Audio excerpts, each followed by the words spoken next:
Yakuba Gindo Badangara kaw bɛɛ bi fo i kelen tɔgɔ la min ye away ka dɔn jamana dɔgɔnɔw an ka foli bɛɛ ka ɲɛsin bɛɛ ma Nura FM kuma so ba in kɔnɔna na Abu Safinɛ waati taara non den kun bɛ away ka dɔn dɔgɔnɔw kun bɛ a ka taruku dɔ fi ye min kɛra n yɛrɛ la an bi taa an bi se i bi hakili jigin n b'a ɲɛ fi ye dɔgɔnɔw ka taruku dɔ ka dɔ deni min dara samara bila frigo kɔnɔ frigo yɔrɔ min bɛ congélé k'a bila o yɔrɔ la frigo congélateur yɔrɔ min bɛ glacé de ko a ka taa samara dugu samara kana tunu a bilala ye de mais n bɛ tila k'a ɲɛ f'i ye Abu Safinɛ n'an bi taa an bi se Ablaye Jara ale ka fasiri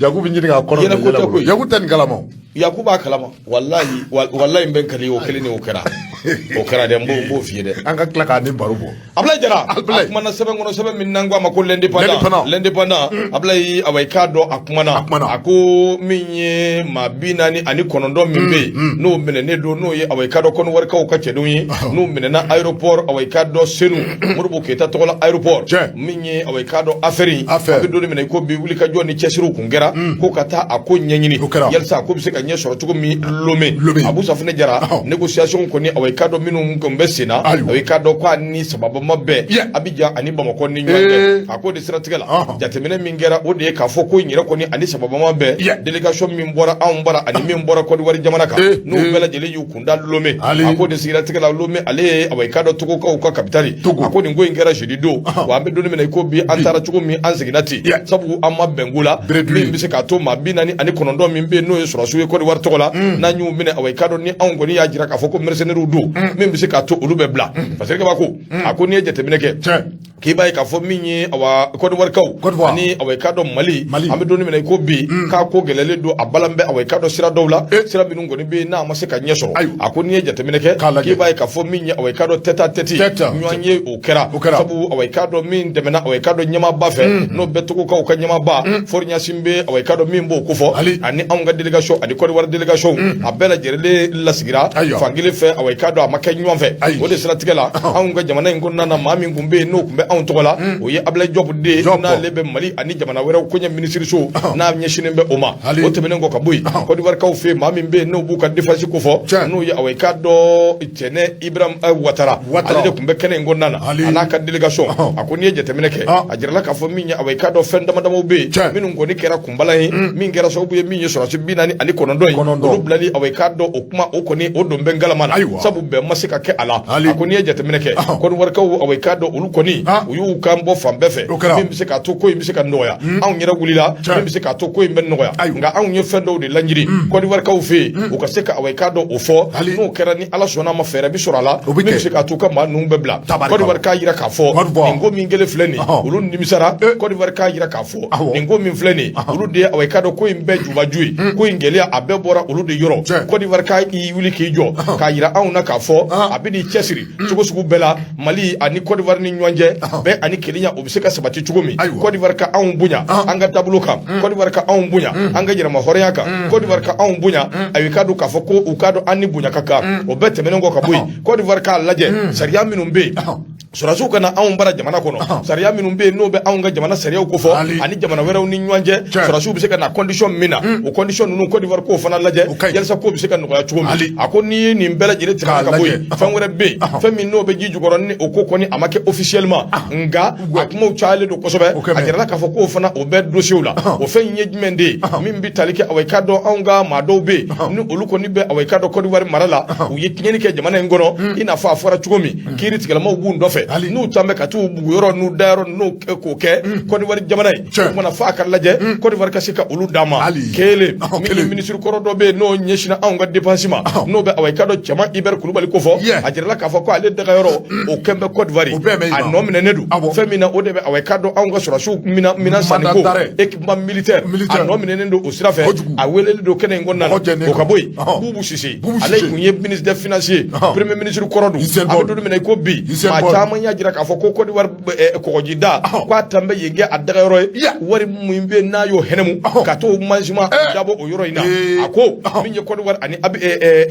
Abidjan ni Niamey a b'i n'a fɔ nin jɛ in bɛ taa ka segin na nin yɔrɔ ninnu ni ɲɔgɔn cɛ o tuma a bɛ yɔrɔ kelen min na fo tigɛ ka d'a kan a ko bɛɛ tɛmɛnen kɔ ka bɔ yen maa wɛrɛ bɛ yen koyi min yɛrɛ k'a fɔ Birama Touré n'o ye journaliste ye ale ɲamaturuni min kɛra Karimu Keita Ibrahim Boubacar Keita denkɛ a fana a k'a dɔn ale ye maa fɔlɔw ye mandat d'arrêt dara minnu nɔfɛ k'an kɛn bɛ k'a jira k'a fɔ Côte d'Ivoire u k'olu fana di anw ma a k'o bɔra yen ministre des finances kɔrɔlen n'o bɛ Mahamadou Igor Jara ko fɔ a fana dagayɔrɔ bɛn bɛ nin yɔrɔ kofɔlɔ in ma sabu directeur du groupe Bank of Africa ale de don min bɛ ɲɛsin région Afrique centrale ale de y'o ye bi a bɛ don minɛ ko bi Fasiri Keba y'a jira k'a fɔ nin kunnafoni minnu filɛ nin bɛɛ de kɛn bɛ sababu ye ka kunbalan don kow la o tuma f'a ka lajɛ ji ɲɛma jɔlen na min bɛ se k'a to kow bɛ se ka nɔgɔya nka a b'i n'a fɔ hali ni Côte d'Ivoire ni ɲɔgɔn cɛ ko in kɔni a sɛbɛkɔrɔ gɛlɛn don kosɛbɛ sabu Côte d'Ivoire y'a jira k'a fɔ min ye awɔ i k'a dɔn ka kiiri tigilamaw to yen u k'u ka kiiri tigɛ min bɛ tali kɛ awɔ i k'a dɔn an bɔra k'an ka maa minnu tɔgɔ fɔ min bɛ tali kɛ o sira fɛ o ni nin dossier a b'i n'a fɔ u bɛ fɛ k'a jira k'a fɔ k'u tɛ sira kelen ye o tuma an bɛ min na bi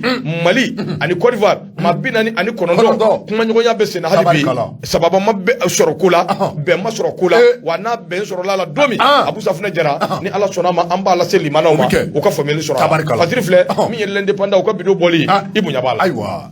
ɲɛma i ka dɔn k'a fɔ an b'i fo k'i wale ɲuman dɔn a diyara n ye ko in kɔni ka dɔn k'a fɔ tiɲɛna an daɲimɛ a siga t'a la dɛ u k'a lajɛ dɛ an fana ka maa colo-cololen minnu bɛ yen ninnu ye cani min da jamana kan ka t'u da kɔgɔjidaw la kuma ka ca dɛ mɛnja la ye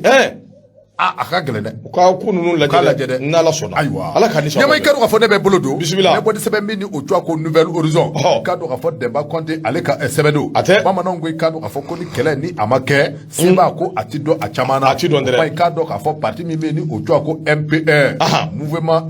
pour le mouvement patriotique pour le rassemblement k'a dɔn k'a fɔ pour le renouveau a tɔgɔ ko MPR Jaramangana n'a fɔ Choguel Kokala Maïga ale ka parti côté wa mais k'a dɔn k'a fɔ mouvement pour le patriotique pour le renouveau i k'a dɔn k'a fɔ olu k'a dɔn k'a fɔ ko u bɔra u ka daden kɔnɔ k'a sababu kɛ k'a dɔn k'a fɔ parti politique caman de bɛ yen minnu ni u kɛn bɛ ka wuli ka jɔ k'a sɛbɛn boloda h'a ka ja u bɛ ka laɲini sugu bɛɛ lajɛlen kɛ k'a dɔn k'a fɔ min ye docteur Choguel Kokala Maïga ko a bɛ se ka fanga in k'a bila cogo min na ayiwa mais k'a dɔn k'a fɔ min bɛ tali kɛ k'a dɔn k'a fɔ docteur Choguel Kokala Maïga a yɛrɛ ka parti la n'o ye k'a dɔn k'a fɔ mouvement patriotique pour le renouveau ni an ko a ma damuso kuma la ko MPR Jaramangana dɔw ko k'a dɔn k'a fɔ Moussa peut revenir dɔw bɛ o fɔ a parti ma koyi mais k'a dɔn k'a fɔ a ɲɛma kɔni i k'a dɔn k'a fɔ o ye docteur Choguel Kokala Maïga mais k'a dɔn k'a fɔ ni a bɛnna i k'a dɔn k'a fɔ don tɛmɛnen n'o bɛnna i k'a dɔn k'a fɔ juillet kalo ale tile 29 ma min bɛ tali kɛ i k'a dɔn k'a fɔ a ka parti tɔndenw na a k'a dɔn k'a fɔ ko i k'a dɔn k'a fɔ ko trop c'est trop ma i k'a dɔn k'a fɔ ko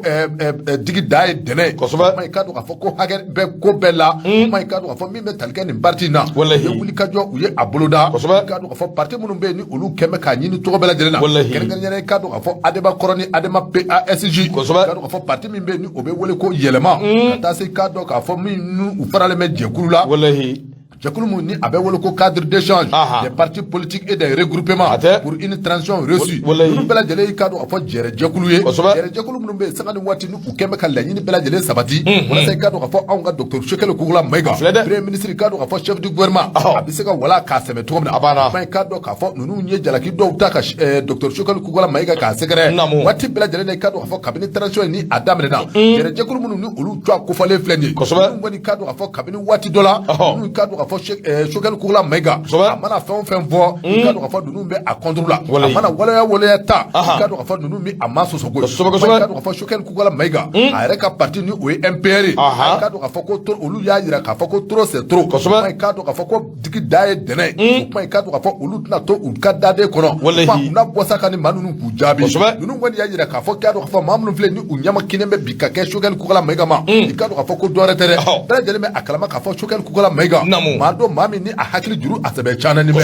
i k'a dɔn k'a fɔ Choguel Kokala Maïga a ye wuli ka jɔ sɛbɛ kɛ walasa i k'a dɔn k'a fɔ nin transition in a bɛ se ka réussir cogo min na h'a ka ja i k'a dɔn k'a fɔ hali ni a y'a sɔrɔ k'a fɔ ani jamanikuntigi u tɛgɛ bɛ ɲɔgɔn bolo nka bɛɛ lajɛlen bɛ a kalama k'a fɔ Choguel Kokala Maïga maa dɔn i k'a dɔn k'a fɔ maa timinandiba maa dɔn i k'a dɔn k'a fɔ maa cɛsirilenba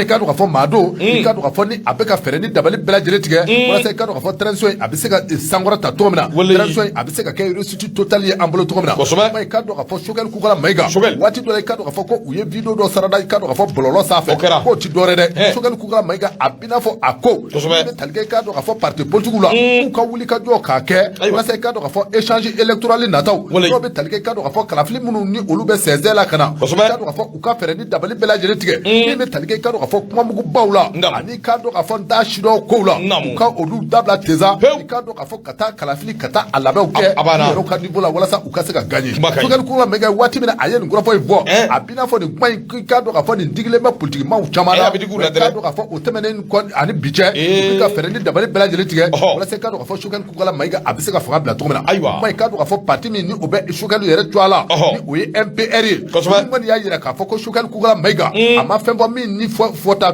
tɛ a ma ko kɛ min tɛ ko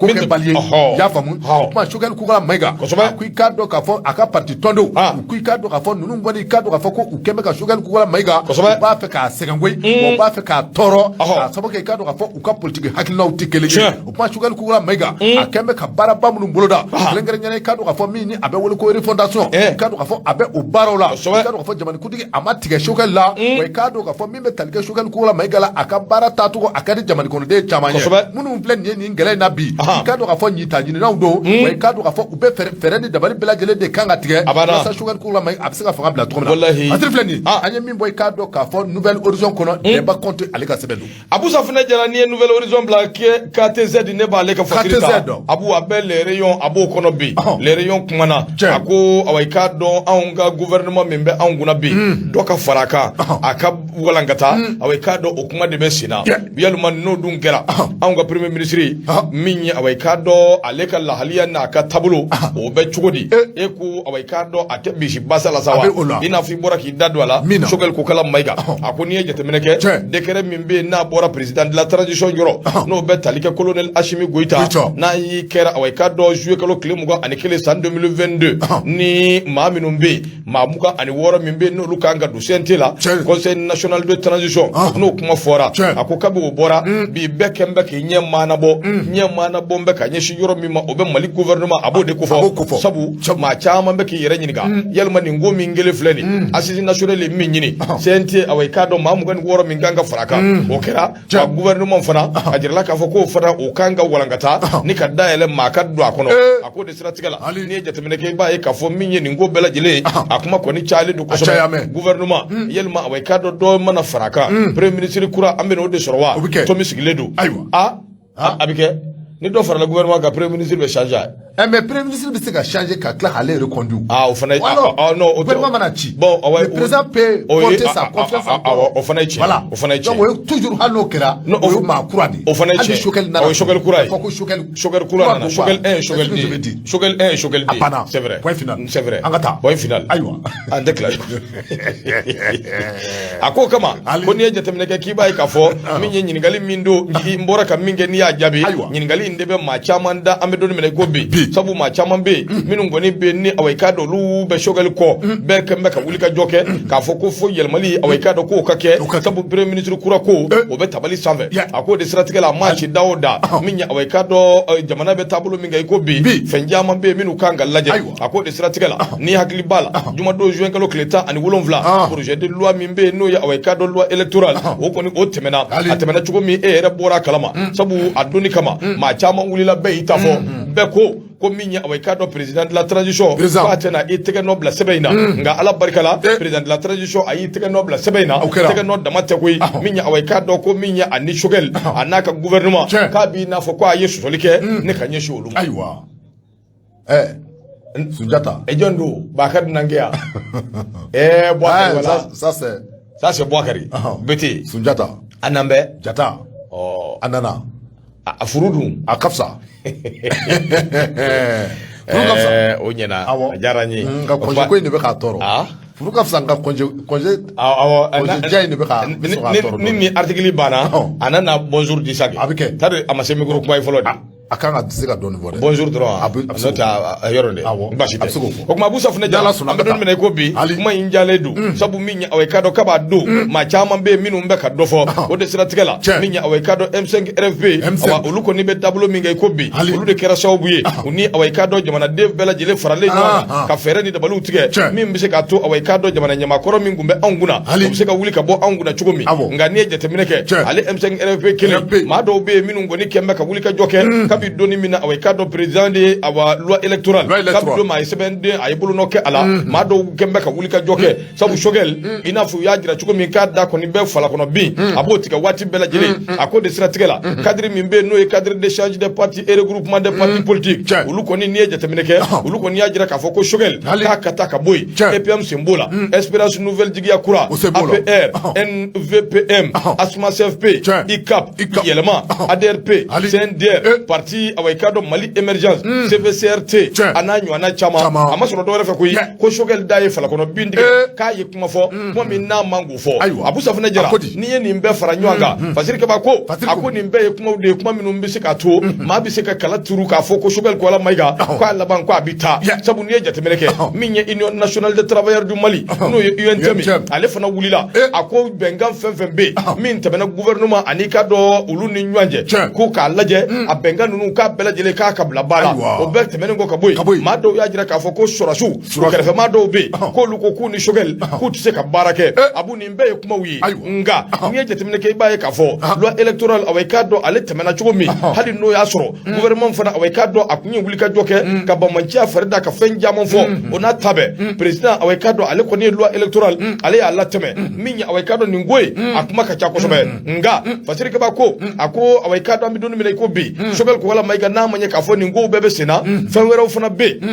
minnu fana bɛ se ka kɛ sababu ye shogel away kado akana ta sabu jamanadenw b'a nɔfɛ jama b'a kɔ abusa fana a kɔrɔmasulu ye mun ye shogel ye kuma fɔ Nations Unies kɛnɛ kan a fɔra a fɔ yɔrɔ la a fɔra a fɔ waati la a fɔra maaw ɲɛna a kan ka fɔ minnu ɲɛna a ko nin bɛɛ faralen ɲɔgɔn kan a kɛra sababu ye population kɔni ko ayiwa k'u bɛ shogel k'u b'ale de nɔfɛ population fanba olu kɛn bɛ ka danaya ta ni k'a da away kado shogel kan wa shogel donna tariku la wa a donna tariku la ni daba de koyi k'a fɔ denmisɛnnin k'i mɔsɔn o tɛ dɛ a donna la ni dabadi ako ye kelen ye filanan ye min ye jeudi do kalo kile muga ani kelen san 2022 président min bɛ an kunna bi n'o ye away kado Ashimi ye ale ye CNT maa muga ani wɔɔrɔ o min kan ka don a kɔnɔ a ye waliya dɔ kɛ waliya min bɛ yen n'o bi kɛ sababu ye maa kan k'i hakili to a la sabu a ko a ye waliya min kɛ a b'i n'a fɔ a ye danaya de sinsin hali bi a ka premier ministre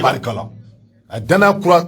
ni ye jateminɛ kɛ kilaniw bɛɛ kɛlen ni ko k'a lajɛ premier ministre nin yɔrɔ a sara k'a ka bon dɛ sabu min ye premier ministre ye a jirala k'a fɔ ko ale kɔni kɛmɛ min ye maa saba o de bɛ di away kado a ka tɔn ma n'o ye M5 RFP o tɛmɛnen kɔ ka bɔ yen min ye parti politique bɛɛ parti politique kɛmɛ ani mugan maa saba de bɛ di olu fana ma M5 RFP kelen maa saba parti politique kɛmɛ ani mugan maa saba o bɛɛ b'a jira k'a fɔ jɔn ko ala min ye président ye a ka premier ministre yi a ka gɛlɛma dɛ a bɛ fɛ ka danaya di hali bi bɛɛ de bɛ k'i ta fɔ bɛɛ de bɛ k'i ta fɔ datigi bali k'i t'i ta fɔ koyi ayiwa an b'o de kɔnɔ ayiwa ko tɛ sa dɛ n'o tɛ ko tigiba n'o ye jamanakuntigi yɛrɛ hakilila min b'a la a b'a dɔn siga t'a la anw de bɛ kuma na dɔrɔn o kuma hali bi min ye away kado nin ko in ɲininkali de bi kɛ sa min ye CNT a lahaliya n'a kibaruya min fɔra Musa ko n ka foli b'a ye CNT lahaliyaw a n'a kibaruya minnu fɔra an bɛ don min na i ko bi gouvernement fana ka yɛlɛmali dɔ ka fara a kan yɛlɛma o bɛna kɛ sababu ye shogel bi taa wa tari shogel bi to yen a ti ka kuma in bɛɛ lajɛlen bɛ o de nɔfɛ KTZ a ka fasiri don le rayon u ka bidon bɔli i bonya b'a la Abusa Funɛ Jara ɲɛma i k'a dɔn k'a fɔ an bɛ dugawu de kɛ hali bi ala ka jisuma kɛ nin ko ninnu amina yarabi ala ka ni sababa Abusa Funɛ Jara min ye away kado bɔ a karatere bete nin waati in na awa a kɔni nana bɔ an ye sabu wulikajɔ ni cɛsiriw kelen ka taa furakɛliw kɛ a kun dan b'o dɔ la tɛni cɛ yɛrɛ la furu in farali a ɲɛnafin bɛ auditeur la a ye kɛn caman bɔ a la dɛ fo k'i kɛ i baw ko Baɲaŋara commerçant k'i minɛ k'i fasa ten cogi Bokari Traoré salamu alaikum wa alaikum salam wa rahmatullahi ta'ala wa barakatuh ko bɛ cogo di alhamdulillah mala tanwa asobe kala utala barakata kuma nege min bila tike ande mo fi de afora ki kay sigi doni ka lafiya doni okuma bismillah ika auditeur ko bila nyima so mara na me masa ala utala re tanu ko sobe masa ini ka se bokoro barakata nai masa tanu ka se bokoro barakata selura kuma ba mo ke kiro la kutika muhammadu rasulullah kishi ani nema o chama be kan neshi alema o bolon ko fe ambe fulla si anga jina bo sababu manu de an wala bakoro na wala fakoro ni o belebele sangani wati bela de na ina fa iba fa ina tugumna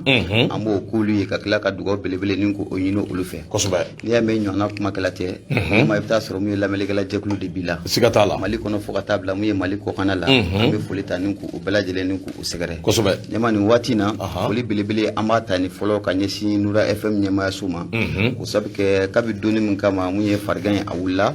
yere yi jorla kosobe mu ya foy make mun dugurila donc mbi fo kosobe jarani sebe ko barkada kosobe o bolen ko fa sa mu nye yere chake nyoyi no be nura fm barakala ko fo kosobe me fulita kosobe ka nyeshi uma ko jugu ko sabke kabi doni mun kama fargan ko ne achuna ma ne duru majo wande me ofene majo donc wi barayin ka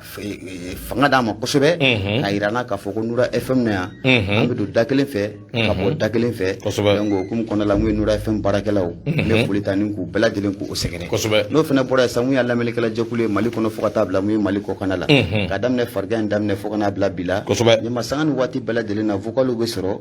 lu be ke do do be ke albi amedu go ke kanye su bela jelen ma u ye fem kanye ala ka to angono amina rabbi masala wala deli ala ka to angono amina rabbi alhamdulillah bi koni fargan ka ko kosobe alhamdulillah alhamdulillah ala tan kosobe ajori kamene sabu kangala ni be borasa okera nga nala sunama nala sunama amena formu soro inshallah obike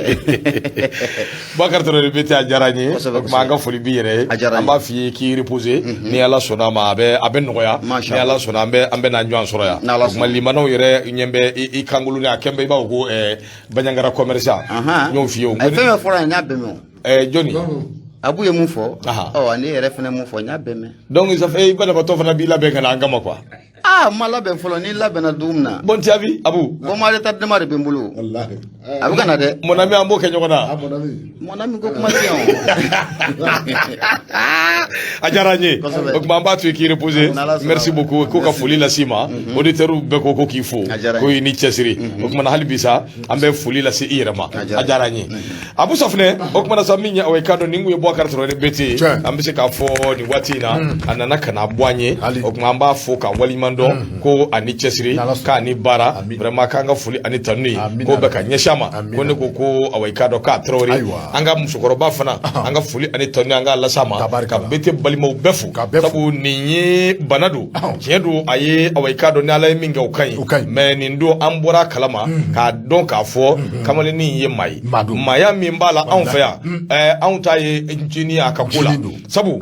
balimo teru shinju fakoro mi bakoro abede wulila nindo mbinyi Bouakari ka soro okuma ko maire santé Daniel Bagayogo okuma Bouakari Traoré ale ko fa wulika jokundo amba fo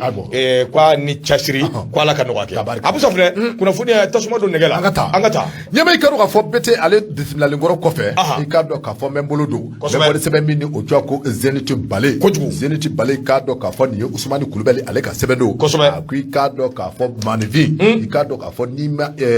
inyi ama chefiye ki jugu sara aka chefiye ma Ousmane Coulibaly ko ka do ka fo mi be talge Ibrahim Boubacar Keita ale ka fanga akili jigina mi be talge mo keme sarada ma bi wolofla ani wolofla ko de voitera ibe kan ma ka do ka fo Ibrahim Boubacar Keita ka fanga anana sigukoi ka do ka fo mi be talge san 2015 nyamba na fanga ngoni ka do ka fo asebena na lombo lamba ma ka do ka fo fere ni dabali bela jele na sigunwanga wala sai ka do ka fo 2018 ni o ye déjà mandat Ibrahim Boubacar Keita abseka o tatugumna ma ka do ka fo dibidibu kera mi be talge déjà mandat la Ibrahim Boubacar Keita ayo ta chanjalaw mi be talge ka do ka fo election to munu ni olu daruka kere ka do ka fo kalafili mi ni o be wole ko député kalafili o de nana kɛ sababu ye i k'a dɔn k'a fɔ dibidiw n'i k'a dɔn k'a fɔ namara ko olu fangaw nana bonya kuma i k'a dɔn k'a fɔ o taara wolo fɛn min na ma kɛ fɛn ye min ni a ma dogo kuma Asimi Goyitaw k'a dɔn k'a fɔ canjalaw k'a dɔn k'a fɔ min bɛ tali kɛ k'a dɔn k'a fɔ utikalo ale tile 19 dɔw ko a tile 20 min bɛ tali kɛ k'a dɔn k'a fɔ jɛrɛjɛkulu dɔw farala ɲɔgɔn kan i k'a dɔn k'a fɔ sɔrɔsilakaw nanu u senu u kow la walasa i k'a dɔn k'a fɔ Ibrahim Boubacar Keita a ka fanga a bɛ se ka dafiri cogo min na o baaraw kɛlenkɔrɔ kɔfɛ i k'a dɔn k'a fɔ ko n'i y'a ta k'a lajɛ i k'a dɔn k'a fɔ olu maa minnu bɛ i k'a dɔn k'a fɔ ni u ye fanga in ni u ye andaraki walasa i k'a dɔn k'a fɔ jamana in bɛ se ka bila a minɛnkɔrɔ kɔnɔ i k'a dɔn k'a fɔ ko u kɛrɛfɛ maa dɔw bɛ yen minnu ni bibi na olu ka baara kɛlen tɛ dɔwɛrɛ dɛ min bɛ wele ko yurugu min bɛ wele ko scandale financier min bɛ wele k'a dɔn k'a fɔ ka marché lankolon k'u ta k'u di maaw ma i k'a dɔn k'a fɔ colonel les 5 colonels ko u kɛrɛfɛ maa dɔw bɛ yen i k'a dɔn k'a fɔ ko ni kunnajama k'i k'a dɔn k'a fɔ fanga in a to a cani ko a bɛna bɔ u kɛrɛfɛ maa dɔw siga t'a la kuma ka ɲi awɔ kuma ka ɲi kosɛbɛ i ye kuma min fɔ don parce que b'a ka fɔ la n'o ye Ousmane Coulibaly ko i k'a dɔn k'a fɔ kɛrɛnkɛrɛnnenya cakɛda min bɛ yen ni o ye ministre des transports et de l'équipement i k'a dɔn k'a fɔ n'i taara nin cakɛda in na ka se k'a dɔn k'a fɔ ministre da wɛrɛw ma i k'a dɔn k'a fɔ a kɔni yirala k'a fɔ min bɛ tali kɛ i k'a dɔn k'a fɔ colonel u kɛrɛfɛ maa dɔw la minnu kɔni bɛ yen i k'a dɔn k'a fɔ min bɛ tali kɛ marché bɛ ka ta ka attribuer i k'a dɔn k'a fɔ marché dɔ bɛ yen ni o taara ka attribuer société dɔ la entreprise anglaise dɔ la ni o bɛ wele ko Constant Limited i k'a dɔn k'a fɔ nin ye siraba baarakɛla dɔ ye i k'a dɔn k'a fɔ ni u ye marché dɔ ta ka d'u ma à hauteur de 27 milliards miliyari 27 a n'a kunkanfɛ i k'a dɔn k'a fɔ ko o taara ka di nin société in ma société min ni a bɛ wele ko entreprise fictif i b'o kɔrɔ dɔn awɔ ka entreprise min a tɛ yen quoi an k'a fɔ dɔrɔn a tɛ yen kuma i k'a dɔn k'a fɔ nin entreprise tɔgɔ in de bɛ yen mais n'i y'a yɔrɔ ɲini fo k'i sa ni société entreprise min ni o filɛ nin ye i k'a dɔn k'a fɔ ko c'est fictif kuma i k'a dɔn k'a fɔ min bɛ tali kɛ marché dɔ la taa bɛ ka di nin entreprise fictif in ma kuma entreprise min ni a ko fɔ dɔ filɛ nin ye i k'a dɔn k'a fɔ ni entreprise anglaise don an to a ko Constant Limited i k'a dɔn k'a fɔ nin ye anglais kan ye i k'a dɔn k'a fɔ nin société entreprise min ni o filɛ nin ye bɛ tali kɛ i k'a dɔn k'a fɔ marché kɔni taara ka di u ma ministre de l'équipement et des transports fɛ i k'a dɔn k'a fɔ à hauteur de 27 milliards miliyari 27 kuma i k'a dɔn k'a fɔ ko n'i y'a ta k'a lajɛ entreprise min ni a kofɔlen filɛ nin ye i k'a dɔn k'a fɔ ko entreprise in bɛ tɔgɔ de la nka min ye entreprise in yɛrɛ ye a k'a dɔn k'a fɔ ko physiquement ko entreprise in tɛ yen i k'a dɔn k'a fɔ ko ministre kɛlen filɛ ka miliyari 27 i k'a dɔn k'a fɔ k'o ta k'o di nin société in ma walima entreprise in ma entreprise min ni a tɛ dugukolo yɛrɛ a sanfɛ a tɔgɔ kɔni bɛ yen min bɛ tali kɛ a entreprise la ko a tɛ yen kuma i k'a dɔn k'a fɔ min bɛ tali kɛ plainte caman na i k'a dɔn k'a fɔ ko o kɔni taalen bɛ i k'a dɔn k'a fɔ ka ɲɛsin ministère direction nationale i k'a dɔn k'a fɔ direction nationale de l'administration min bɛ tali kɛ i k'a dɔn k'a fɔ cour suprême ale tribunal administration na i k'a dɔn k'a fɔ ko plainte caman talen bɛ ka se o yɔrɔw la k'a sababu kɛ i k'a dɔn k'a fɔ nin ministre so min filɛ nin ye ka se i k'a dɔn k'a fɔ cakɛda wɛrɛw ma i k'a dɔn k'a fɔ ko olu kɔni bɛ ka marché ta ka di ɲɔgɔn ma ten marché minnu ni u kan ka di sariya fɛn fɛn kɔnɔ a sariya si tɛ ka labato ministre so min ko don ministre muso min ko don kɛrɛnkɛrɛnnen k'a dɔn k'a fɔ madame Dambele Madina Sissogo tɛna ka u tɔgɔ bolo kɔni si ale la koyi madame Dambele Madina Sissogo k'a dɔn k'a fɔ madame Dambele Madina Sissogo k'a dɔn k'a fɔ ale ka cakɛda de ko don kuma k'u ye ɲininkali tɔn kɔni kɛ min bɛ tali kɛ k'a dɔn k'a fɔ nin muso in na o ye madame Dambele Madina Sissogo ko a bɛ mun ɲini nin cakɛda in na Madina Sissogo ko i k'a dɔn k'a fɔ jɔn de bɛ ka Madina Sissogo k'a couverture kɛ n'a y'a sɔrɔ k'a fɔ Madina Sissogo a tɛ wuli ka bɔ nin place in na k'a sababu kɛ k'a dɔn k'a fɔ olu minnu k'a dɔn k'a fɔ ni u ye kaligasiyɛn kɛ k'a fɔ ko u bɛna Mali k'a jɔ kura ye ni a bɛ wele ko Mali kura kuma ko i k'a dɔn k'a fɔ ko Mali kura a tɛ se ka jɔ nin jɔ cogo in na Ibrahim Boubacar Keita u ka fanga dafirila ni lahalaya minnu ye o lahalaya kelen i k'a dɔn k'a fɔ maaw bɛ politique maaw bɛ i k'a dɔn k'a fɔ surasiw senkɔrɔ minnu ni u bɛ ka o baaraw kɛ ni a bɛ wele ko scandale i k'a dɔn k'a fɔ Gabeji i k'a dɔn k'a fɔ ninnu ye taabolo cɛjugu ye taabolo cɛjugu minnu ni i k'a dɔn k'a fɔ u nakɔrɔlamaa dɔw bɛ yen u bɛ ka nin baara cɛjugu in k'o kɛ koyi Masiri filɛ nin ye an ye min bɔ Zenit Bale kɔnɔ Ousmane Coulibaly ale ka sɛbɛn Mali kɛri ye min fɔ a ko les Maliens doivent être très vigilants les grands voleurs resteront toujours voleurs c'est à nous de les dénoncer siga t'a la dɛ bamanankan min y'a fɔ bamanankan in de ka girin wa ka ɲi wa siga t'a la ko n'i ma mun sara ka tiɲɛ f'i ye ni ɲi tɛ tiɲɛ f'i ye ni ɲi tɛ tiɲɛ f'i ye i b'i jugu sara a ka tiɲɛ f'i ye k'a sara cogo di wari de bɛ d'a ma ayi n'a fɔra k'a sara wari ko tɛ i y'a faamu c'est-à-dire i bɛ mɔgɔ dɔ lajɛ k'o y'i jugu ye a bɛna kuma dɔ f'i ɲɛna i b'a sɔrɔ tiɲɛ don o de ye wulibali o de ye turutɛgɛ mais min bɛ e nɔfɛ i teriya ni i bolo k'a fɔ ko nin y'i fɛ maa ye ale tɛ tiɲɛ f'i ye dɛ o fana tiɲɛ ale ti tiɲɛ fiye dɛ ayiwa bamanankan don kuma in ka ɲi kuma in ka girin o kuma Abu Safunɛ Jara sɔɔni an bɛ taa sugu la nka yanni an ka taa sugu la n bɛ nin da joona limanaw ka faamuyali sɔrɔ a la Mahamadu Ture ale kuma bɛ sɛbɛn kɔnɔ sɛbɛn min n'an ko a ma ko Nouvelle Horizon an b'an ko min ka taa jaabi mun dun kɛra a ko min ye Mali ye a bilalen bɛ awa i ka dɔn Américains bolo zone rouge niveau 4 o y'a juguma ye dɛ zone rouge niveau 4 a ko kuma na Américains kelen bɛ k'u ka fonctionnaire minnu bɛ anw fɛ yan o n'u ka denbaya fɛn fɛn bɛ yen min nafa tɛ min toli la u kɛn bɛ k'a bɛɛ lajɛlen wele k'u ka bɔ anw fɛ Mali la u ka état d'urgence min bɛ yen n'o bɛ Américains yɛrɛ tɔgɔra anw ka dugukolo kan yan u y'o pɛnpɛn ka dɔ fara u kan fo juillet kalo 26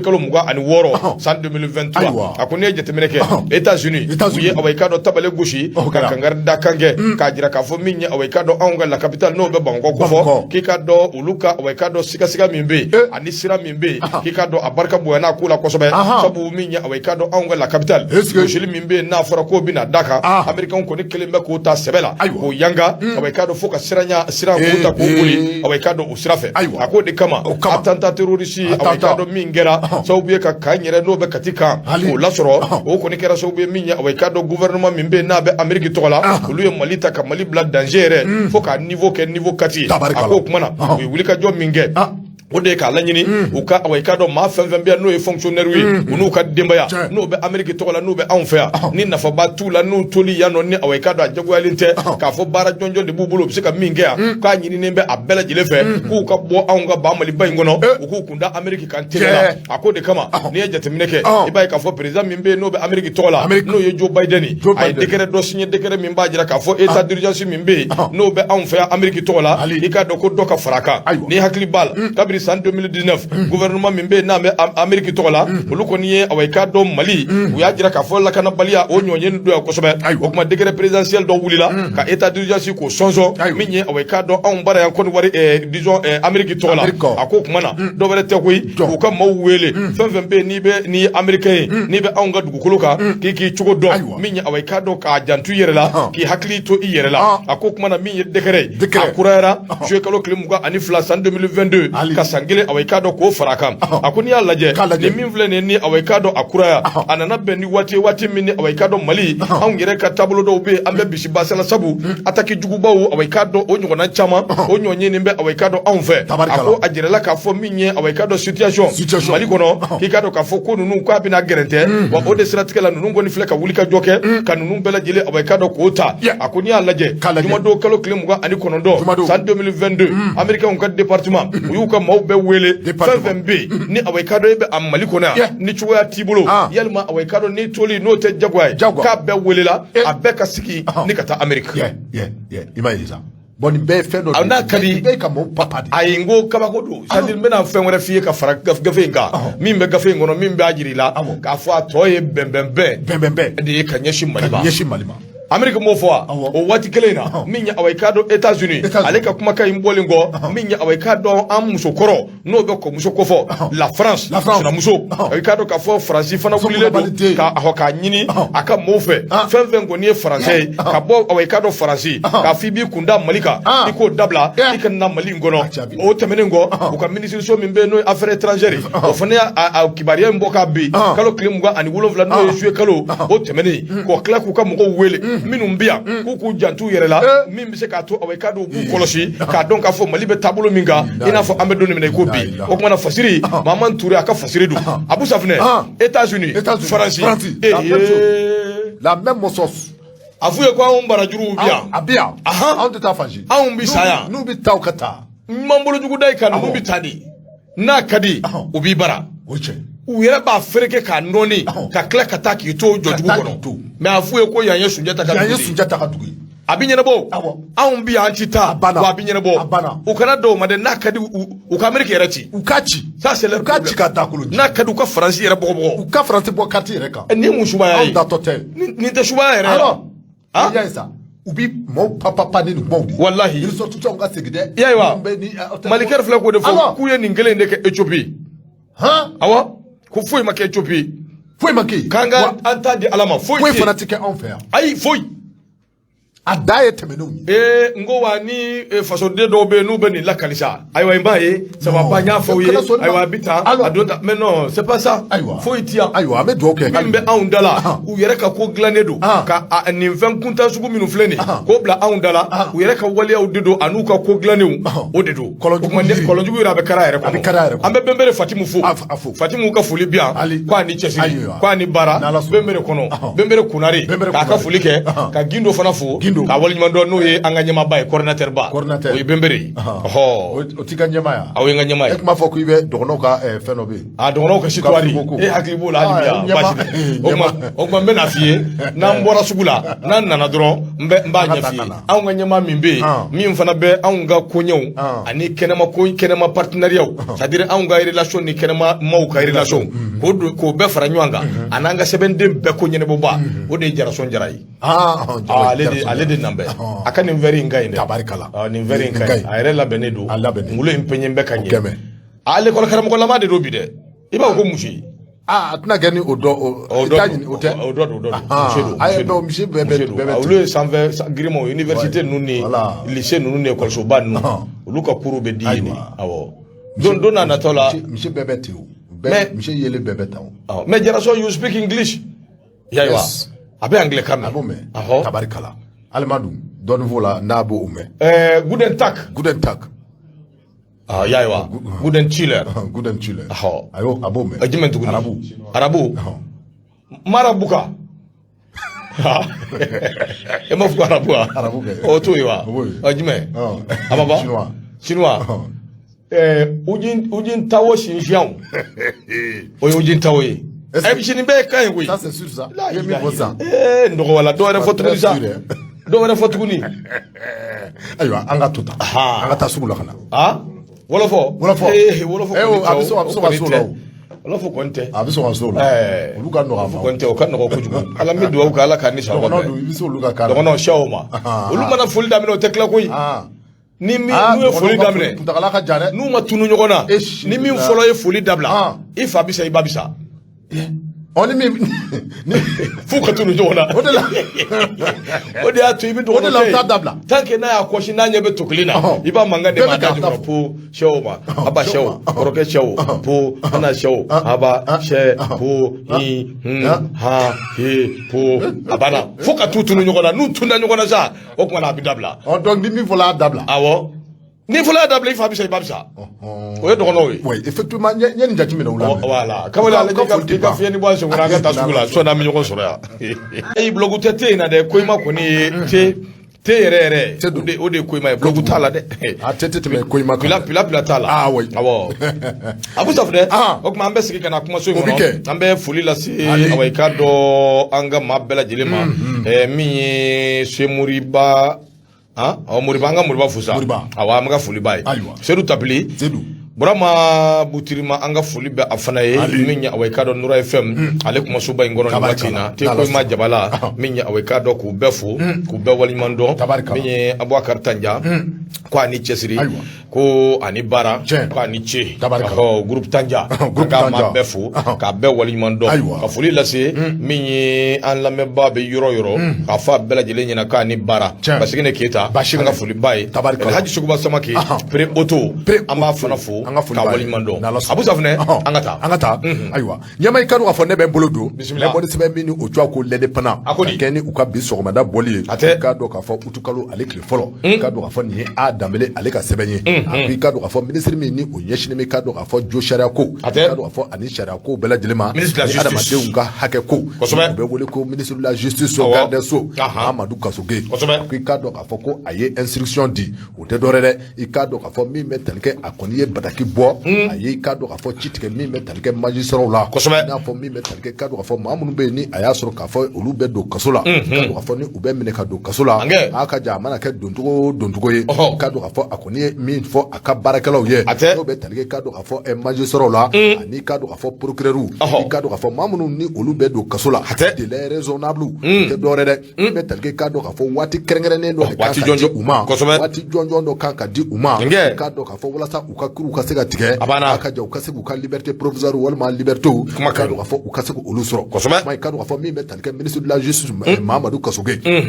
a ko i k'a dɔn k'a fɔ n'i y'a ta k'a lajɛ maa minnu bɛ yen k'a dɔn k'a fɔ ni olu ɲɛsinnen bɛ k'a dɔn k'a fɔ établissement pénitentiaire n'o ye k'a dɔn k'a fɔ kasobo k'a dɔn k'a fɔ ale matarafabaw maa minnu bɛ yen ni u bɛ kasobo baaraw kɔnɔ ka kɛ k'a dɔn k'a fɔ ni olu ye magistrats ye i k'a dɔn k'a fɔ sanga ani waati bɛɛ lajɛlen na magistrats de kan ka wuli ka jɔ k'a boloda a ka ja min ni o bɛ wele ko visite tɛ dɔwɛrɛ dɛ ka yaala yaala k'a boloda a ka ja i k'a dɔn k'a fɔ maa minnu ni u bɛ kasow la yɔrɔw kɔnɔ ka wuli ka taa i k'a dɔn k'a fɔ ka t'u ka condition de vie k'o lajɛ u bɛ maracogo jumɛn kɔnɔ hali u maracogo ka ɲi wa ka d'a kan ministre a y'a jira k'a fɔ ko n'i ye kasoko fana ta k'a lajɛ a min bɛ tali kɛ k'a dɔn k'a fɔ adamadenya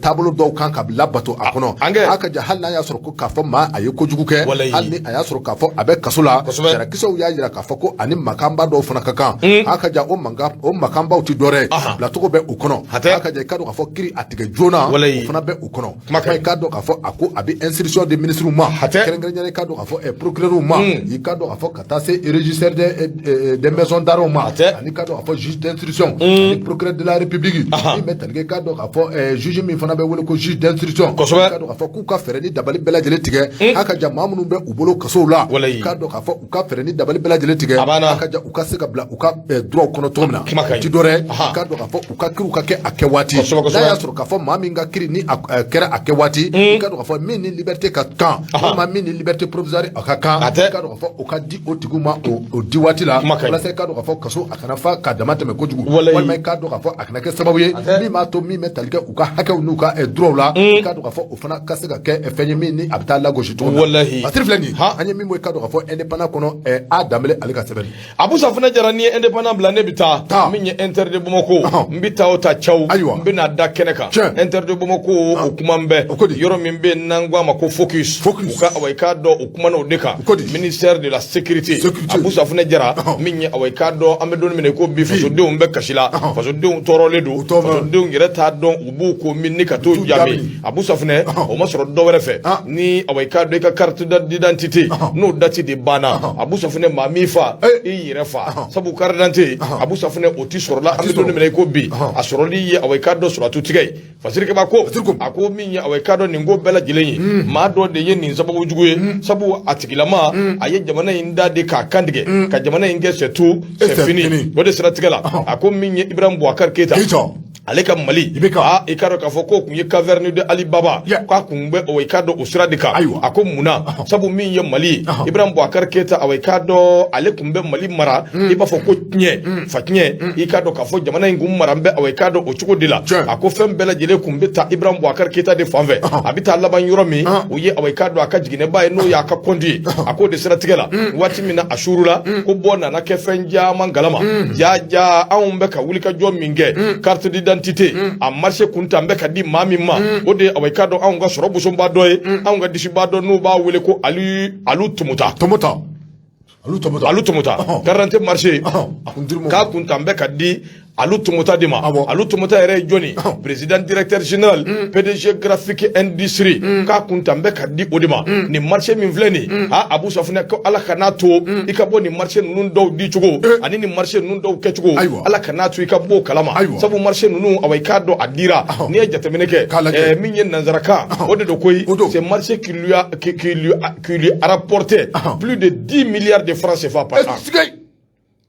Ni marché a wari kun bi min lase alu tumota ma miliyar 10 sango san i ka dɔn a kun b'o de lase nin jɛ ma nka ko in yɛrɛ gɛlɛyayɔrɔ ye min ye awɔ i ka dɔn ko maa dɔw bɛ yen hali n'a kɛra nɛnkunjuguw ye k'olu caman kun b'a jira k'a fɔ min ye alu tumota ye i ka dɔn k'a fɔ k'a kun tɛ impôt sara wa fɛn caman bɛ yen k'a kun tɛ awɔ i ka dɔn o ɲɛnabɔ Fasirikɛba ko a ko n'i ye jateminɛ kɛ carte d'identité yɛrɛ dilan cogo ani hakɛ min bɛ yen n'a mago b'a la o de yɛrɛ da dɔnnen tɛ o ɲɛ dɔnnen tɛ a kɛcogo dɔnnen tɛ o de kama min ye away kado jamana fama minnu be olu nale min kɛra be u nana dɔn k'a fɔ nin jugujuguya dama dama away kado nin de tun bɛ Mali kɔnɔ nin taabolo jugu dama dama o de tun bɛ Mali kɔnɔ min ye away kado Ibrahim Boubacar Keita fanga min ka di min ye away kado o de tun b'o kɛ away kado la famille ma famille d'abord sabu ala donna anw ka ye min le Mali d'abord o yɛlɛmana ka kɛ ma famille d'abord fasiri kaba ko a ko nin waleya minnu filɛ nin ninnu ye fɛn minnu n'u bi maa kamana guwa n'u bi maa dabali ban o de kama min ye gouvernement min be n'an b'a wele ko gouvernement de la refondation ko nale anw kunna bi ko nana bɔ nin suyɛni jugu a nana bɔ o de kalama bɔ kɛra nin suyɛni jugu kalama waati min o nɔngɔn bɛɛ la min ye marché u y'a dan sira la COP u y'a coupé bɛ karate o de y'a to ne bɛ tilen k'a fɔ an bɛ kule dɔw kɛ an bɛ mankan dɔw ci an k'a lajɛ a lajɛ yɔrɔ laban ye an b'a ɲɛ sɔrɔ an b'a ɲɛ sɔrɔ marché ka ta ka di wo ni fɛ ten i n'a fɔ fɔlɔ an bɛ waati min kɔnɔ miliyariw bɛ di mɔgɔw ma ten kojugu marché lankolonw bɛ ta ka di ten ni ye jamana in bisi dɛ jamana in kun gɛlɛyara dɛ u y'a bisi k'a tolu wa marché in de tigɛra a tigɛra o de y'a to mankan cayalen do bi mankan gulonw ni kumalankolonw ni fɛnw caman cayalen do bi marché caman parce que n'i y'a ye marché in bɛ di plus de 10 milliards par an n'o tigɛra hali n'i bɛ se ka fɛɛrɛ min kɛ ka mɔgɔw susu ka bila u ka gosiliw kɛ ka mankanw ci fan bɛɛ fɛ o fana bɛ kɛ o donc c'est ça le Mali Mali ko de filɛ nin ye dɛ ne y'a f'i ye n ko Mali ko in bɛ taabolo min k'a bon n k'an k'an farati an ka ko dɔw ɲɛɲini k'u ɲɛdɔn n'an y'u ɲɛdɔn a ka ca Ala fɛ a bɛ nɔgɔya an bolo dɛ n'o tɛ ba o de y'a to karante tɛ sɔrɔ la i b'a ɲini ka dɛsɛ ayi sisan kɔni i mana taa fan o fan i taara brigadiw la o i taara commissariat la o i taara sous préfecture la o ou bien préfecture yɛrɛ a tɛ sɔrɔ yɔrɔ si la bɛɛ la ko carte bannen don voilà ja nin de don marché tigɛlen de don pour que k'a lajɛ ji ɲɛma jɔlen k'a lajɛ ji ɲɛma jɔlen ni miliyariw bɛ ka carte bɛna bɔ cogoya tɛ ka ɲɛ sɔrɔ c'est la refondation vive la transition alors u y'o de fɔ u ko away k'a dɔn il a aussitôt mis le gouvernement il a aussitôt mis fin au dit marché en exigeant de monsieur Tomota le paiement intégral des impôts non versés marché minɛli dama tɛ koyi ka tila k'a jagoya kan jagoya ni fin impôt minnu bɛ yen i bɛ ka fanga waati n'a kun tɛ k'olu sara k'a bɛɛ sara a k'a sara n'a ma sara min mana kɛ ɲɛna o bɛ bɔ a ɲɛna cɛ abu mais c'est clair ça c'est la refondation le Mali kura a banna c'est le Mali kura dɛ ala k'an ni sababa fasiri filɛ interdit ko Abu Safunɛ an y'a b'o kɔnɔ o ka bidon bɔli bonya b'a la ayiwa ɲɛmaa i ka dɔn k'a fɔ an b'i fo an bɛ dugawu de kɛ k'a fɔ hali bi jamana in ala k'a kolo suma a diyara n ye bolo don wali sɛbɛn min ni o cogoya ko lɛntɛ i k'a dɔn k'a fɔ nin ye sɛbɛn ye min n'i k'a dɔn k'a fɔ yɔrɔso ale ka sɛbɛn don kosɛbɛ i k'a dɔn k'a fɔ n'i ye anw balakaw ta k'a lajɛ waati laban in na min bɛ tali kɛ k'a dɔn k'a fɔ gɛlɛya caman de bɛ yen o ta bɛ ka anw balakaw sɛgɛrɛ kɛrɛnkɛrɛnnenya an n'an ko an balakaw musolakaw olu de ko don i k'a dɔn k'a fɔ musolaka dɔw bɛ yen i k'a dɔn k'a fɔ hali kaja olu sata kɛra min bɛ tali kɛ i k'a dɔn k'a fɔ kolonkala ye dɔw bɛ i k'a dɔn k'a fɔ olu kɔni sata kɛra min bɛ tali kɛ hakaja ka muru kɛ ka u tigɛ dɔw yɛrɛ bɛ i k'a dɔn k'a fɔ hakaja min ni a bɛ wele ko étranglement i bolo ja a ngɔni na walasa i k'a dɔn k'a fɔ fɛɛrɛ ni dabali fiɲɛ ka tigɛ a la a bɛ se ka fa cogo min na o kuma i k'a dɔn k'a fɔ min ni a bɛ wele ko crime odieux Jibril ko an k'an farati ko sinon k'a fana laban bɛ taa Côte d'Ivoire Tomota n'a taara yen nɔ n'an kɔnna ma cogo dɔ la kɛra k'a ko ɲɛɲini parce que mɔgɔ ninnu u bɛ bɔ ko lui aussi va aller en Côte d'Ivoire mais c'est sûr mais Amadou Jara Masigi a b'a lamɛn ale ye Masigi directeur de CFP ba ale y'o Masigi ayiwa an ka foli bisimila an ka taa o kuma i k'a dɔn k'a fɔ min bɛ tali kɛ nin fali cogo jugu ninnu na ninnu caman de bɛ yen waati laban in na min ni a talen bɛ ka anw balakaw kan u sɛgɛrɛ o kuma i k'a dɔn k'a fɔ minisiri min ni o ɲɛsinnen bɛ i k'a dɔn musow ani denmisɛnninw ni denbaya ko bɛɛ lajɛlen ma ni o bɛ wele tubabukan na ministre de la promotion de la femme de l'enfant et de la famille ni k'a dɔn k'a fɔ ka se association féminine ma ko ninnu caman ye jɛrɛjɛkulu ye minnu ni olu bɛ anw ka jamana in kɔnɔ nka n'i y'a ta k'a lajɛ nin waati laban in na a bɛ san damadɔ bɔ nin ye baara cɛjugu de ye minnu ni a bɛ ka kɛ anw ka jamana in kɔnɔ min bɛ tali kɛ k'a dɔn k'a fɔ nin ministre so in na ka taa se k'a dɔn k'a fɔ association féminine ma ko maa ti u kumakan mɛn cɛjugu min bɛ ka taa ka an balakaw k'a sɛgɛrɛ a ko n'i ye nin k'a dɔn k'a fɔ n'i ye nin cakɛdaw ta k'a lajɛ min bɛ tali kɛ promotion de la femme la i k'a dɔn k'a fɔ a ɲɛmaw i k'a dɔn k'a fɔ a n'a baarakɛyɔrɔ a fanba de ye musolakaw ye o kuma i k'a dɔn k'a fɔ min bɛ tali kɛ association féminine na maa wɛrɛ tɛ yen i k'a dɔn k'a fɔ a bɛɛ lajɛlen ye musolakaw ye o kuma n'a ma ɲɛ k'a fɔ ko nin y'a ɲɔgɔnnaw caman de bɛ ka ta ka anw balakaw sɛgɛrɛ ko yali ninnu association ka taa se a ministre ma ninnu jɔyɔrɔ ye mun ye o kuma i k'a dɔn k'a fɔ ninnu bɛ ka affaire minnu kɛ i k'a dɔn k'a fɔ a caman bɛ partenaire financier minnu ni olu bɛna wari di u ma i k'a dɔn k'a fɔ u ka fɛɛrɛ ni dabali bɛɛ lajɛlen tigɛ min ni o bɛ wele ko k'a dɔn k'a fɔ excision n'o ye k'a dɔn k'a fɔ nɛgɛkɔrɔsigi ye u bɛ se ka o kɛlɛw k'u bɛ u jija olu de la min bɛ tali kɛ k'a dɔn k'a fɔ mariage précoce n'o ye k'a dɔn k'a fɔ musomaninw ka don furu la k'a dɔn k'a fɔ jagoya furu k'a dɔn k'a fɔ o n'a ɲɔgɔnnaw caman ani min ni a bɛ wele ko autonomisation des femmes ninnu bɛɛ lajɛlen ye kɛlɛ ye u fɛ minnu ni u bɛ u jija olu de la nka min bɛ tali kɛ k'a dɔn k'a fɔ waleya cɛjugu minnu bɛ ka taa k'a dɔn k'a fɔ ka an balakaw sɛgɛrɛ kɛrɛnkɛrɛnnen k'a dɔn k'a fɔ faali jugu minnu bɛ ka taa u sɛgɛrɛ nin waati labanw na ko association i k'a dɔn k'a fɔ association féminine ka taa se promotion de la femme ministre ma i k'a dɔn k'a fɔ ko u kumakan ma mɛn wa i k'a dɔn k'a fɔ u ti ka fɛɛrɛ ni dabali foyi tigɛ min bɛ a to k'a fɔ ko nin kow bɛ se ka dabila cogo min anw ka jamana kɔnɔ nka min bɛ tali kɛ i k'a dɔn k'a fɔ partenaire financier la olu ka hakilinaw saga ani waati bɛɛ lajɛlen na u bɛ olu ta k'olu labugun k'a sababu kɛ dɔɔnin bɛ sɔrɔ o siraw fɛ. Abana o dɔrɔn awɔ abana kuma ka ɲi ala k'an ni sababa amina yɔrɔ so a ko i k'a dɔn k'a fɔ ko nin ye waleya min ni a sɛbɛn ɲɔ ɲalen bɛ anw ka jamana kɔnɔ kuma k'a dɔn k'a fɔ ko don nataw la i k'a dɔn k'a fɔ a ɲinini bɛ nin cakɛdaw fɛ kɛrɛnkɛrɛnnenya ministre de la promotion de la femme ani k'a dɔn k'a fɔ association féminine min bɛ jamana in kɔnɔ i k'a dɔn k'a fɔ u ka wuli k'u jɔ walasa i k'a dɔn k'a fɔ taabolo cɛjugu min bɛ ka ta ka an balaka dɔw sɛgɛrɛ kɛrɛnkɛrɛnnen k'a dɔn k'a fɔ cɛlaka minnu bɛ ka u musow fa togo jugu bɛɛ lajɛlen na a bɛ san damadɔ bɔ a waleyaw bɛ ka kɛ ko waati de sera sa balakaw ka musolaka ninnu ka wuli association ani ministre so u ka wuli k'a dɔn k'a fɔ k'a dénoncer u ka wuli hakaja ka taamaw k'a boloda min bɛ a jira k'a fɔ waleya cɛjugu min bɛ ka kɛ an balakaw la ti jɛni a ye bi o ti jɛni a ye sini a tɛ filɛ nin an ye min mɔ lɛtɛrɛ kɔnɔ yɔrɔ so ale ka sɛbɛn don baasi tɛ o kumana i bɛ fɔ k'i waliman dɔn Abu Safinɛ dɔ in bɛ yen wa min ye citɛrɛni min fɛn na wa jumɛn a bɛ min o lajɛ k'an k'o kɛ k'a datugu an ka sɔrɔ ka taa yan'o cɛ sa an bɛ foli lase min ye awɔ i k'a dɔn Toronto k'a bɛɛ ma Musafu Njayi ko a tulo b'an na ye an b'a fɔ ka waliman dɔn ka foli tɛmɛni lase Gawusu Keyita façon de faire ko ala ka nɔgɔya kɛ nin waati in na a mɛrulen bɛ awɔ i k'a dɔn Madu Tarawele kɛrɛ la Moribabugu Madu Tarawele o fana ye ale ka Hashimu de y'o ye Moribabugu la n'i jigi ye maa min ye o t'i ka Hashimu ye wa butigitigi Madu fana ale fana jɔnba jigi kɔrɔ ye koyi ayiwa a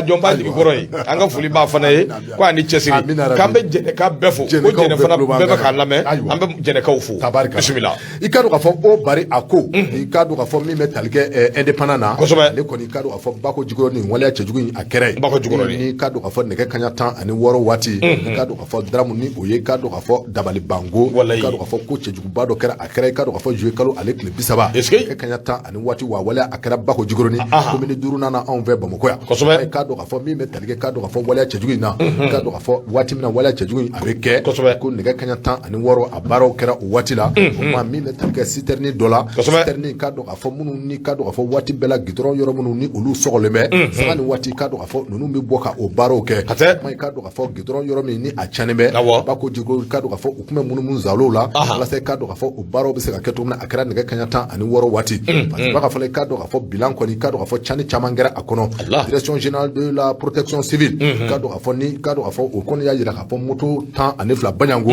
ka taa se k'a dɔn k'a fɔ bureau dɔ k'a dɔn k'a fɔ olu kɔni k'a dɔn k'a fɔ tasuma donna olu la ka taa se k'a dɔn k'a fɔ logement dɔw fana ma k'a dɔn k'a fɔ ninnu bɛɛ lajɛlen touchera ni k'a dɔn k'a fɔ nin ko cɛjugu in na sababu kɛ k'a dɔn k'a fɔ citerne min ni olu bɛ tali kɛ k'a dɔn k'a fɔ gidɔrɔnji a bɛ a kɔnɔ kuma k'a dɔn k'a fɔ citerne wɛrɛ bɛ yen minnu ni k'a dɔn k'a fɔ olu bɛ taama u nɔfɛ walasa k'a dɔn k'a fɔ gidɔrɔn yɔrɔ minnu ni u cannen bɛ u bɛ a baaraw kɛ cogo min na saga ni waati k'a dɔn k'a fɔ nin ye baara min ni a bɛ kɛ anw ka jamana in kɔnɔ ka kɛ ni a kɛ waati ye ka kɛ ni a kɛ heure ye a b'a sɔrɔ k'a dɔn k'a fɔ jamana kɔnɔden caman de bɛ yen mɔgɔw bɛ wuli ka jɔ la caman bɛ taa ka segin la kuma k'a dɔn k'a fɔ ko nin kɔni kɛra fɛn ye min ni a ca ni a sɛbɛ bonyana kuma k'a dɔn k'a fɔ maa damadɔ bɛ olu joginna maa caman bɛ yen k'a dɔn k'a fɔ olu taara ka taa lapitaniso la dɔw yɛrɛ taara k'a dɔn k'a fɔ dɔgɔtɔrɔso min ni o bɛ wele ko hôpital du Mali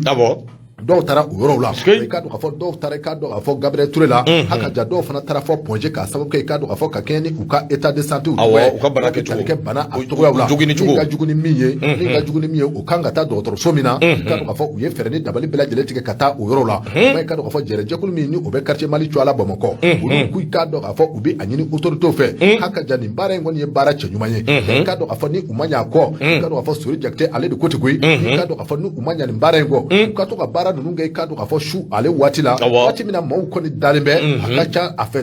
nɛgɛ kaɲa fɔlɔ waati ka taa se kaɲa 2 kaɲa 3 waati ma k'a caman na o b'a sɔrɔ k'a fɔ ko jamana kɔnɔden fan caman bɛ so wale min ni a kɛlen filɛ nin ye a bɛnna nɛgɛ kaɲa 10 ani waati ma a ka dɔn k'a fɔ gidɔrɔn citerne belebele minnu bɛ yala gidɔrɔn dilannaw kɔ i ka dɔn k'a fɔ tasuma wulila a la a furuna bɔ i ka dɔn k'a fɔ a kɛra sababu ye maa ni olu bɛ tɛmɛ ni na a kɛrɛfɛ ka mototigiw i ka dɔn k'a fɔ caman de bɛ minnu ye kasara sɔrɔ a kɔnɔ a kɛra du minnu fana kɛrɛfɛ olu caman bɛ minnu ni bɛɛ lajɛlen kasara sɔrɔ o fasiri filɛ nin teliya la ni an y'a bɔ indépendant kɔnɔ o bari ale ka sɛbɛn babu ɲɛna an b'i fɔ k'i walimadɔn Abu Safunɛ Jara an ka foli bɛ kanuba ni dɛmɛba bɛɛ lajɛlen min ye awɔ i ka dɔn Koyita ba an ka foli ba ye ka Irlandais Touré an b'a fana fɔ ka walimadɔn Seydou Tapili ka foli bi yan min ye FC Dambele an b'a fana fɔ a bɛ Maroc nin waati in na a fana b'an lamɛn kosɛbɛ k'an ka foli ani tanu ye o bɛ ka ɲɛsin a ma radio Nura FM kɔnɔ Abu Safunɛ aba waati de waati an sera ka minnu tɔmɔ k'u lase limanaw ma o de ye nin ye ni Ala sɔnna sini an bɛna ni kunnafoni wɛrɛw ye gafew bɛ kunnafoni minnu sɛbɛn n'olu y'o fɔ an bɛ sɔrɔ ka segin a kan k'a yɛlɛma yalisa maaw bɛ se ka faamuyali sɔrɔ o tɛ o tuma an bɛ foli lase Elhaji Sukuba Samake Pere Oto k'a ni cɛsiri a filɛ Mbindakura ka foli tanu lase min ye awa Basegene Keyita a n'a furumuso Ayida Madame Keyita Ayida Magaji ka foli lase Musa Sisɔgɔ ma Kour Amari Ndaw o tɛmɛnen kɔ an bɛ foli ani tɔni an b'a lase kanuba ni dɛmɛba fɛn fɛn bɛ yen n'o bɛ k'an lamɛn Baba Adama n'a ka denbaya bɛɛ fo yan fo Ɲamakɔrɔ nin waati in na an b'u fo k'u waleɲuman dɔn. Ayiwa ɲɛma i ka dɔn k'a fɔ teliyala foli ni tanu an b'a ta ka safo mairie ka baarakɛla bɛɛ lajɛlen sɛgɛrɛ kɛrɛnkɛrɛnnen ka dɔn k'a fɔ Madu Kulubali Madu Jan an b'ale fo ka taa se dutigi Ɲare ma ka dɔn k'a fɔ ka taa se ka dɔn k'a fɔ min bɛ tali kɛ régisseur la Adama Jara ninnu bɛɛ lajɛlen bɛ an lamɛn sanga ani waati gafe a kɔnɔna na an bɛ foli lase mairie ma bɛɛ ma Jalakɔrɔji monsieur le maire Umar Gindo ka foli lase Mari ma ka foli lase Mari Kulubali kɔni ale kun ye n terikɛ ye nka n terikɛ kɔrɔ don awɔ i bɛ n ka foli lase Jabate ma terikɛ kɔrɔ ma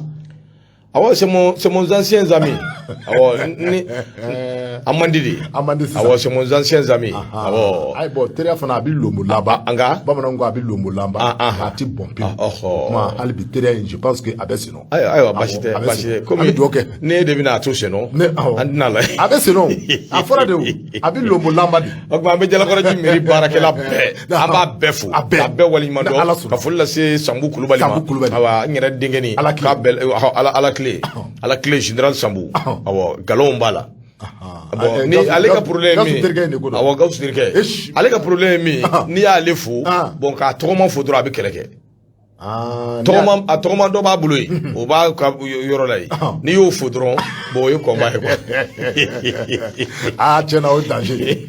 o tuma an bɛ foli lase aw bɛɛ lajɛlen ma limanaw nin kun ye awɔ i ka d'aw ka gafe k'a yira u la k'a fɔ kumaso kun kɔlɔsi bɛɛ awɔ i ka dɔn Yusuf Sisɔgɔ ani Jibril Jabate an b'u fo k'u waleɲuman dɔn min ye awɔ i ka dɔn Mariamu Arama ka foli lase a ma Ami Mariku an b'a fana fo k'a waleɲuman dɔn k'a ni cɛsiri Awa Gafure fana o bɛ u kɛrɛfɛ an ka foli bɛ ka ɲɛsin o ma i yɛrɛ denw Alfuseni Mayiga ale sigilen bɛ ka jaabi kɔnɔ awɔ kɔrɔbalen o bɛ ka ka dɔgɔnin Ala ka jaabi ɲa wa dɔgɔnin kɔni y'a ka ɲɛfɔ o tɛmɛna ni jafe o ye Baba tɔgɔma ye Adama ko ne ko k'a Mayiga u bɛ nan bɛɛ k'u fana bɛna yɔrɔ in lajɛ kosɛbɛ lala maa t'a dɔn n'u fana bɛna gafe kalan yɛlɛma a bɛ kɛ cogo min u ka taa ɲɛɲini koyi u k'anw to an ka micro ninnu na yan ayi o kuma ko sa bɛna k'a kɔ to n kɔ min ye o fana ye tiɲɛ ko k'u bisimila o tuma an b'u fo k'u waleɲuman dɔn k'u ni cɛsiri nɛgɛw bɛ awɔ i k'a dɔn Baɲankarakaw ka ambassadeur bolo Yakuba Gindo an ka foli bɛ ka ɲɛsin ma i Gindo i ni cɛsiri ka foli in ta ne ta k'a lase awɔ i k'a dɔn Burama Traoré Jo Bɛrɛ Mamu Kamara mɔden hali n'o y'a sɔrɔ suma b'a ɲɛ na Gawusu Keyita Gaston de fɛ a fana bɛ soli ka wuli koyi awɔ n ko bɛɛ a ma dege a la o est ce que bɛɛ tɛ ka absence bɛɛ b'i bɛ nin yɔrɔ sɔrɔ a la o siga t'a la dɛ yɛrɛ mena wo e wo Burama wo ne wo mena hakɛ ayiwa haramu bɛɛ b'i ta sɔrɔ a la kabini ni jɔse kun ka bon koyi halibi Ala ka wallahi bi Ala ye amina yarabi Ala k'o kɛ amina yarabi o tuma Abu Safunɛ Jara e kun bɛ yan ne tɔgɔ ye Mayimunatu Den Gafujɛman ka Madu Mayiga sini ni Ala sɔnna Mali kura kɛnɛ an bɛ ɲɔgɔn sɔrɔ o kan ka sɔrɔ ka na gafe ka sɔrɔ ka n'o fana ɲɛnamaya ka bɛɛ fo hakɛto bɛ nin kan sali Ala Mahamadu a k'an bɛn inshallah